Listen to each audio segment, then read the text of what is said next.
the song said it's about my generation. And you're probably thinking, 5-0 Club? Yeah, the 5-0 Club. 50. The 5-0 Club. And I just want to correct Simone about my name. Yes, it is husbands. I have lots of them. I'm just not here tonight. So, in their little advert, they said, old is gold. Well, what can we say about why is old is gold? Because gold is one of the rarest commodities on earth. And guess what? Old, as you might think I am, 5-0, but nowadays, when you're old, you're more valuable. Don't you think? You think this is more? Yeah. Yes. Definitely. So why my generation? Oops, going the wrong way. Ooh, where's it gone? Am I going the wrong way? Sorry, people. Right. 5-0 Club. I was inspired by the 5-0 Club because when I reached that 5-0, I noticed certain things and how society treated people once they reached the age of 50. And as far as they were concerned, we were over the hill. That was the end of us. But I say differently. So this evening is about, when you're getting to 50, reviving your dreams. And that our age is not a barrier to achieving life. Who agrees that your age is not a barrier? Yeah. You can achieve anything. And to recognise, sometimes we get into that groove where we think our age or other things stop us from achieving our dreams. Recognising what has stopped us in the past. And once we've recognised them tonight, how we can see that as an opportunity to turn our passion into a business opportunity. So I'm all about passion. Who likes a bit of passion? Yay! Because, yes, I'm sure you do.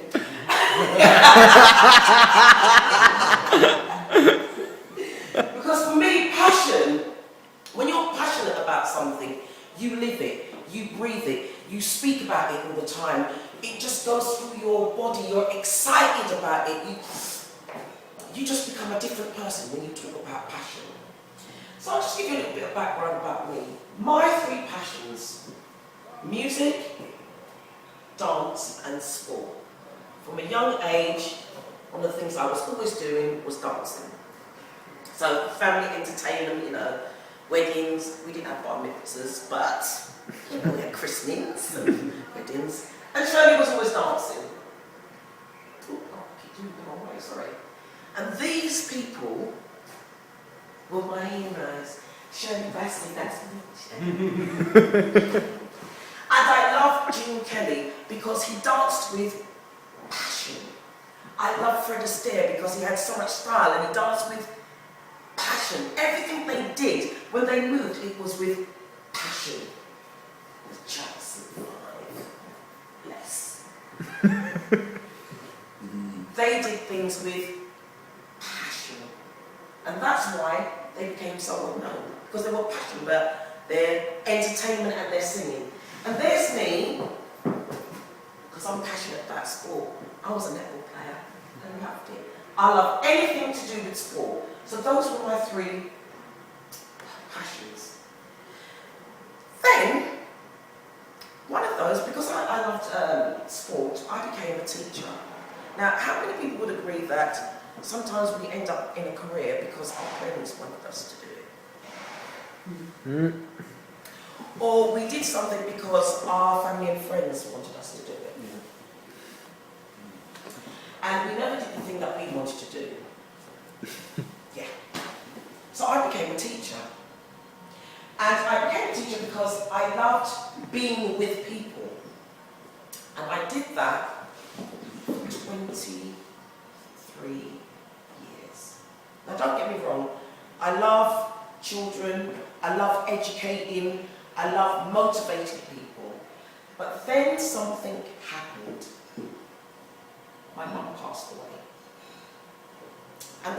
passed away, I thought about her life and what she had achieved in her life.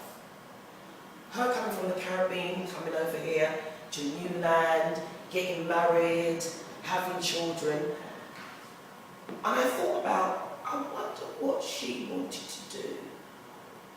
And did she actually achieve it? I'm never going to know. But it was that moment that my mum wasn't any longer around, that I thought to myself, am I going to spend the rest of my life just doing what other people want me to do? Or am I going to do what I'm passionate about? The dream I always had when I was a little girl of being on the stage and looking at Fred Astaire and Shirley Temple and all those kind of people. I wanted to do those things. But as you go along in life, things knock you. They knock your confidence. And society tells you, you can't do that. You're not good enough. You can't be doing that. Who do you think you are? No, you can't be doing that. So I went along with being a teacher. So what have we done for years? We've been faithful to an employer. We've worked in a job for 20 to 30 years. And why do we do it? To maintain the lifestyle, really. You know, the cars, the holidays, you know, sending children to, you know, the right school or whatever, the nice house. And then we thought we were indispensable.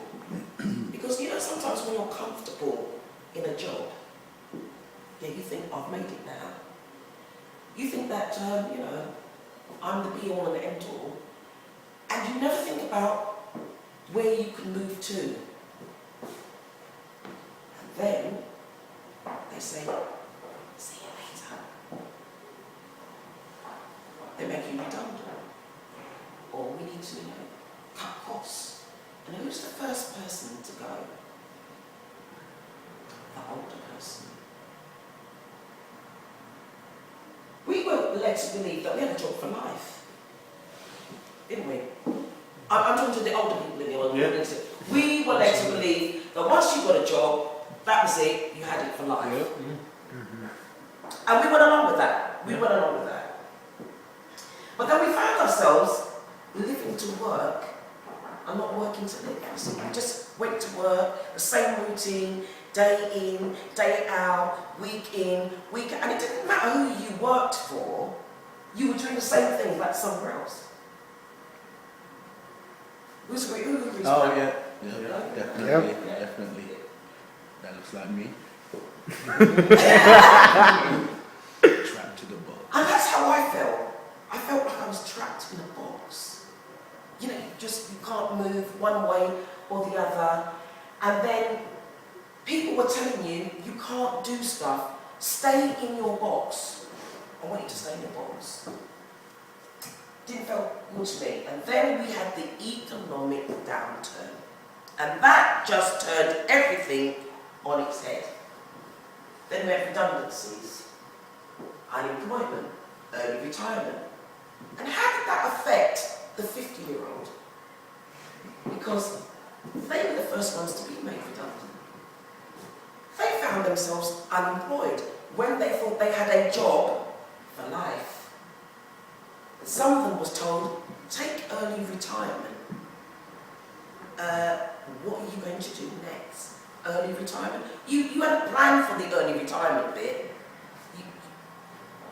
But what have we got in our favour?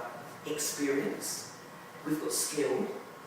And we were told we're too old and we're not valued. I disagree with all of that. We have got so much as 50-year-olds to offer the younger generation. We've got so much to offer the world, and yet they want to send us into early retirement. This is how we're perceived on television. Yeah, you got Michael, what's his name again? Barkinson, him. Telling us, you know, look at this. If you're 50 to 8, where did I get in the bracket of 85? 50 to 85. You know, I look at that, I'm going, hello? 35 years. Yeah, that's 35 years. 30 At the say this is a demographic, is it? Yeah. I don't think I need one of these I quite say yet. 20. The stair lift, I can still. Yeah, I'm not. And then. Sometimes though. Yeah. You It was know, David that's Sim- pretty Sim- standard. yeah. Yeah, when you So, yeah. and then, you know, 1 foot in the grave. That's the message Yeah. they're giving to us all the time. That, you know what, you're nearer that end. There's not much left in you now, so you might as well have 1 foot in the grave. Yeah, so you're going to die very soon. So let's get some insurance. Yeah, so you can leave that for the other people. And you know, in your house, I know you can't get around very well, so we will give you a stair lift. Yeah, and then don't forget the over £50, the funeral. Yeah, don't forget the funeral. You'll have the funeral shop. Yeah. This is what is bombarded at us all the time on the social media. And I'm saying labels are for cans, they're not for people. Don't put a label on me. I don't want to be a label, I want to be me. Now if you want to be a label, you can buy into all that stuff. I say not. There's some interesting statistics. So it's 46% of 50 plus in the UK say they are not too old to find their dream job. Now what does that say? That says that a lot of people out there still have a dream. Yeah. Ambition. They have a dream and they have an ambition. And that new career says, I'm ready to retrain. I'm ready to re-educate myself. I'm ready to do something different. Half of them, 45% of them, said they have more life goals they want to achieve. That means I'm not done yet. I'm not done. Why are you trying to get rid of me? I'm not done. More so than when they were 30, they were younger. Because you know what, like when you're young, you young people out there. I know you're laughing. Because we were in your position. We used to laugh at the older ones, didn't we? Life begins at 50. Yeah. We Life used to begins laugh at the older at ones 50. and say, oh look at the didgeridoo, yeah. Time's funny. It catches up on you. 1 in 5 50 plus workers are seriously contemplating a career change. I love that. A career change to fulfill a lifetime ambition. Now that says to me, just that line there says to me, I want to do something about my passion. I want to do something different. I don't want to be in the box anymore. More than a quarter want more job satisfaction. If there is a job to have, I don't know. 77% said that means doing something worthwhile. Not doing the 9 to 5, let's get out of the routine.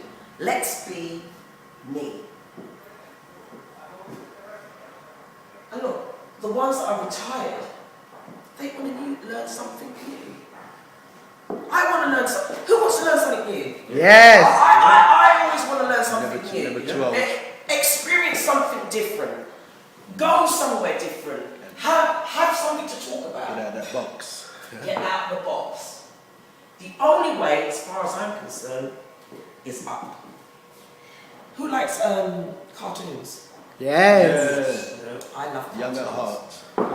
And I love cartoons. I love cartoons because sometimes they have an adult message in it, even though it's for little kids. But there's always a little message in there that an adult can take away. And one of the films that I really loved was this film, Up. And, you know, on the surface it looks like it's about a crazy old man and his wife and whatever they went through and when they were younger. But if you seriously watch this, there's a serious message in there. And I want you to share, I want to share this message with you this evening, if you can see that there. Sorry.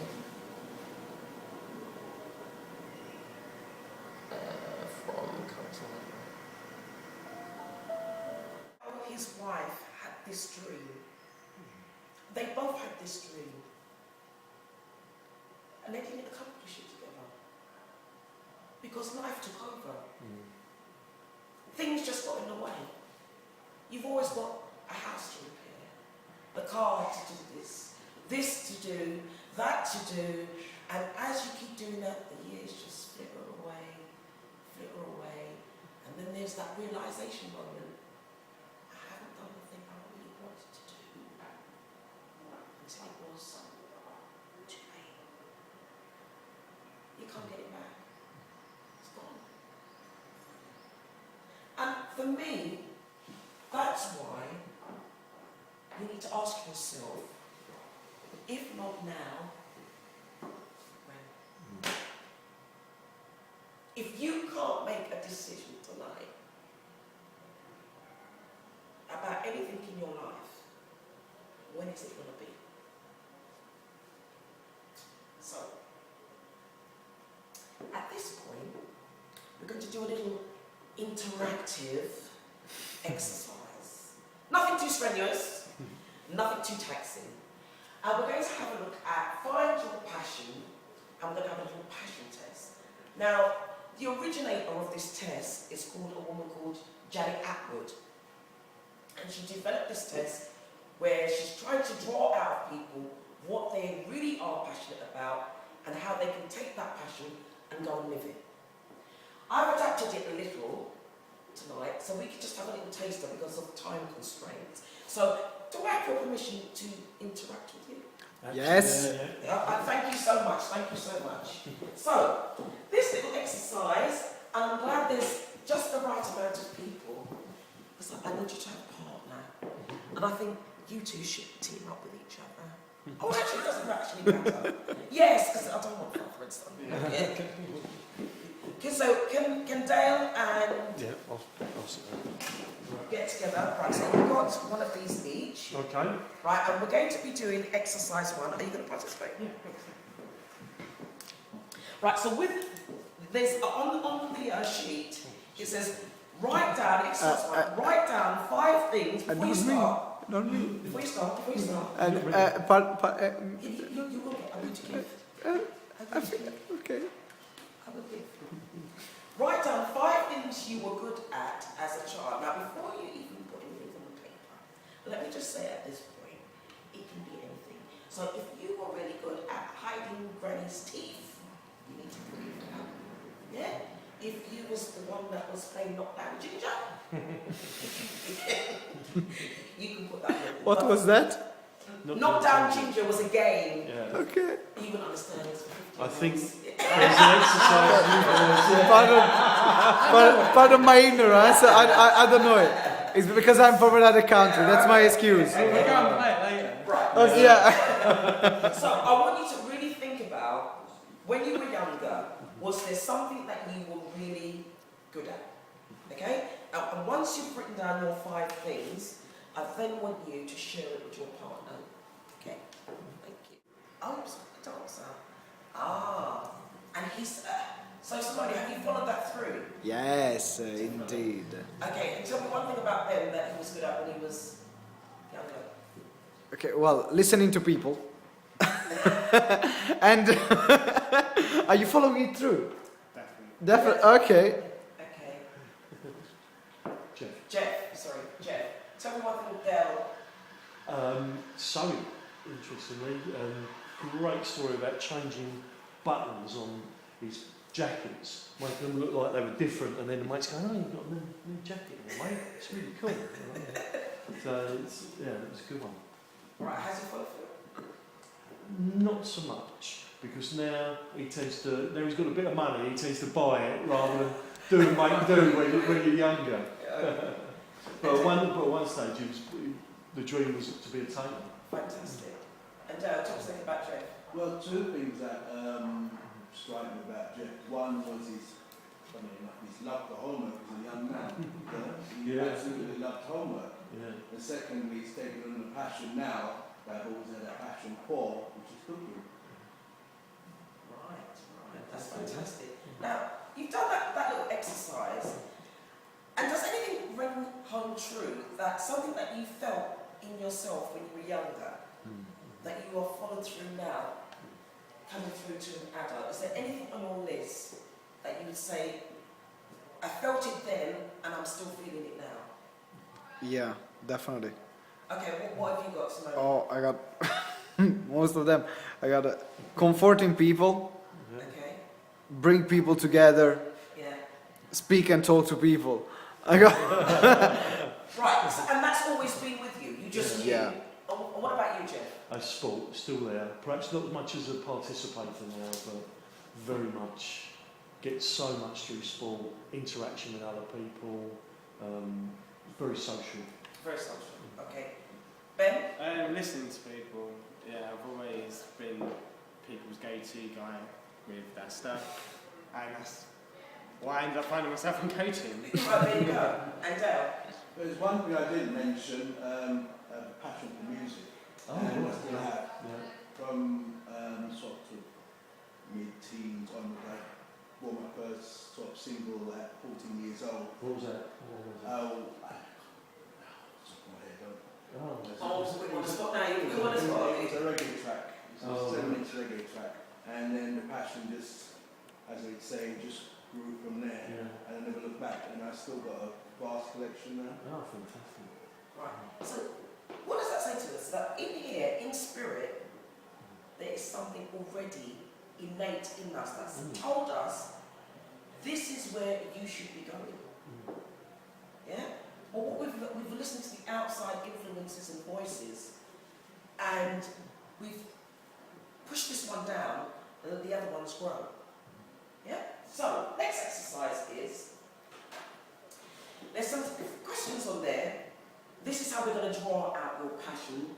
You probably know it already, but I think it's a good exercise to go through. So, I want you to write down the answers. What do you love to do? Because for me, like I said earlier on, when you're passionate about something, you speak it, you drink it, you eat it. Let me give you an example. My youngest son, talk about basketball. Actually, let me just rewind. When he was little, he was quite slim, very fast runner, blah, blah, blah. And then he got to about 7, 8, and then he started to put on a lot of weight. And he got bigger and bigger and bigger, to the point where, doctors were saying, oh, something's going on here, don't know what. And he just got bigger. And then when he got to secondary school, I knew this was going to be a problem, because children are not very nice, are they? They can be so unkind. Tough place to play. It's a tough place, especially secondary school. And he got there, and I saw the change in his behaviour. I could see that he was coming home a little bit upset, blah, blah. But when you ask, you're not going to get the truth. And something just went in him. And he decided, you know what? This is not go. And he found himself, he said, right, I'm going to start playing sport. Now, he's got a mother that plays sport all the time. He's got an older brother that plays sport all the time. Very active family. And here was I, putting on weight. So he thought, yeah. So I took him swimming. I said, you choose whatever activity you want to do, but find one that you love. He found basketball. By the time he got to year 8, so in year 7 he was like this. By the time he got to year 8, he was like that. The whole of that summer, he spent running. And I didn't encourage him, I just got on with it and did it. He picked up basketball, and now he breathes it.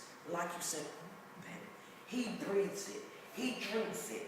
Every turn, he cannot walk. It's... Go and get a cup. Get the cup. Wash the dishes. Can you stop doing that? I'm going to bed now. Yeah, bam. Breathe it, drinks it, breathes it, drinks it, breathes it, drinks it. That's all he wants to do. And he has pursued and pursued and pursued. And he wanted to go to an academy near to home. And he applied and he didn't get in. And yes, he was devastated. And I said, well, have you got plan B? Because it's, He said, yeah, Mum,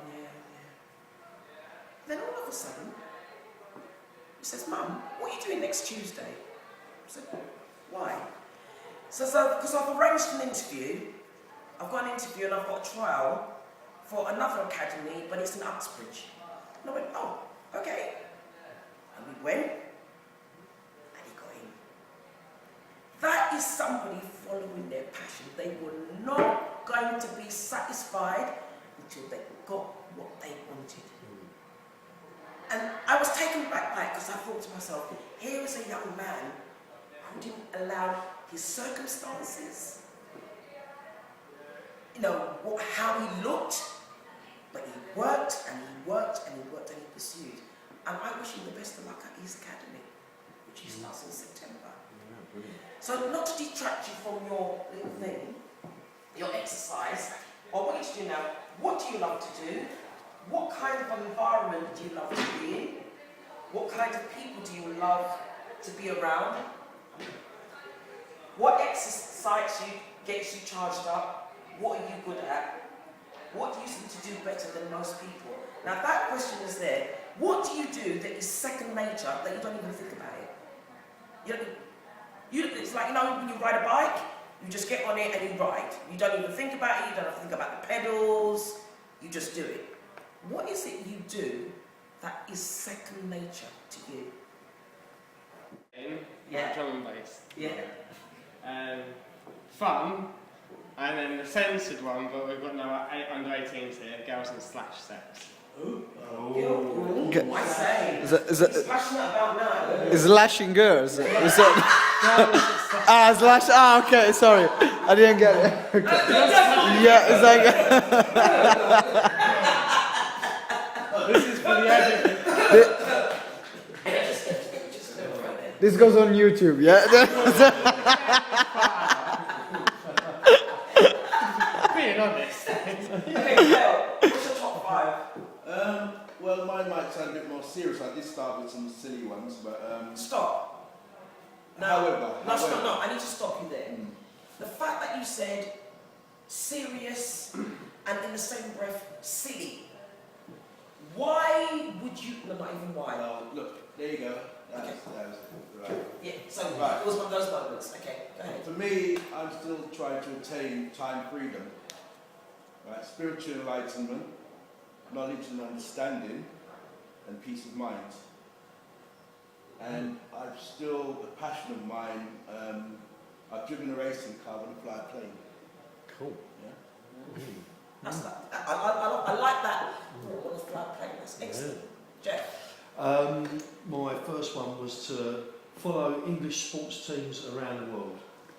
Just pack up and do it. Yeah. Cricket, football, rugby, anything. Time freedom. Yeah, I'd love to do it. Second one was seeing somebody fail and then showing them how to succeed. Excellent. The third one was to speak Spanish fluently. Wow. The fourth one was to spend a year helping kids somewhere in the third world.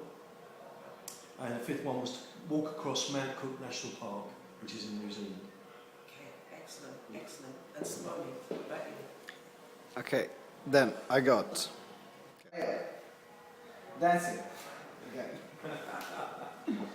Play music. Oh, play music. I play didgeridoo. You played didgeridoo? Really? Okay. And traveling. Give me a plane, a destination, I'm on it. Right. Helping people Okay. and personal development seminars. That was fighting with lashing girls. Like. Okay, right. So, we've all got your top 5. I want you to take that sheet with you. Because it's a reminder of whether I'm living it or not. I don't want you to just go for the exile, yeah, that was no. I want you to, that's a reminder to you every day. I want to do that. I don't want to be like the lady up. Really not, I had it up there. And I kept talking about it, and I kept talking about it. It never happened. That's what I want you to take away today. This gentleman here, Ray Kroc, I don't know if you know anything about him, but he is McDonald's. Now, he had nothing to do with McDonald's.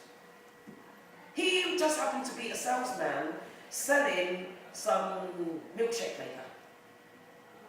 And he went in and offered his services to the McDonald brothers, Morris and Richard. They had the franchise, they were selling fries and stuff like that, but not in a very good way. They weren't making a lot of money. And then they said, well, we need somebody that will run the... He said, oh, I'll do that. Mr. McDonald, he went in and he bought their shares. The brothers didn't even realise what they had, but he understood it. There you go. They sold their share of the business to him. He was 52 at the time. Where is McDonald's now? Where is it not? Where is it? More to the question. Famous British mountaineer, climbed Everest. What can you say about Ralph Fiennes, yeah. He climbed Everest at 65. Okay. Now, this, ladies and gentlemen, you have to see. You have to.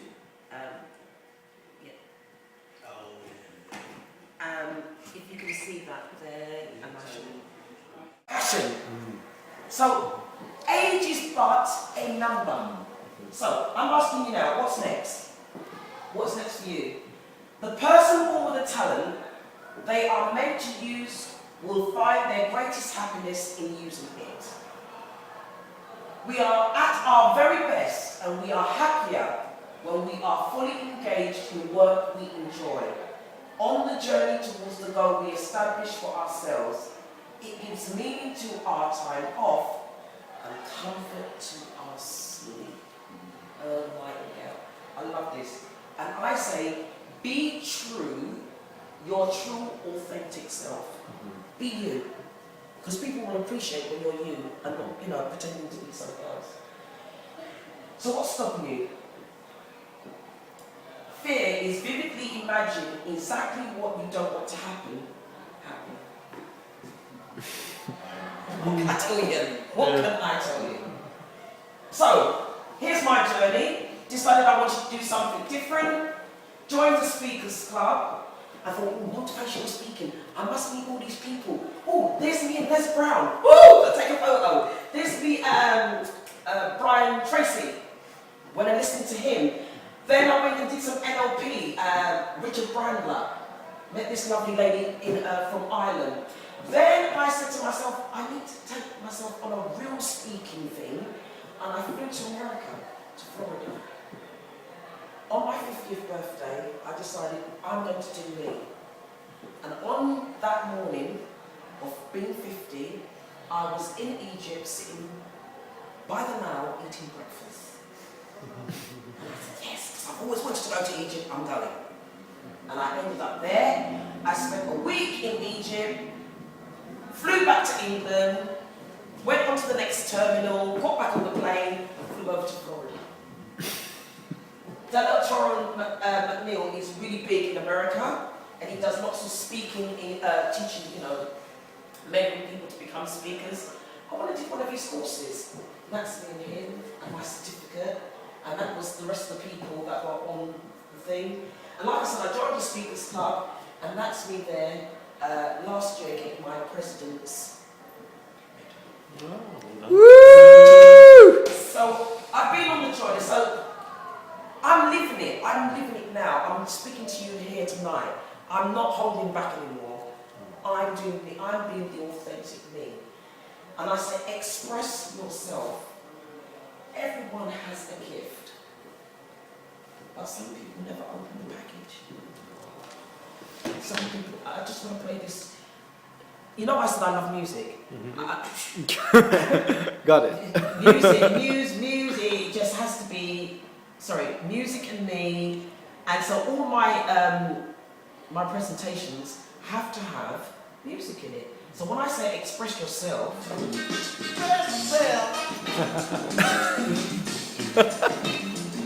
express yourself.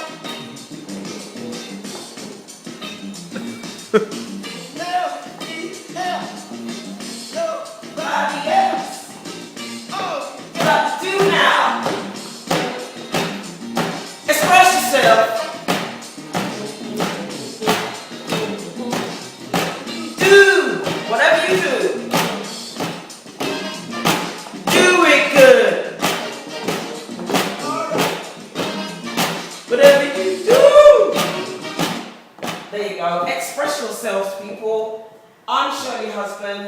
5-0 Club.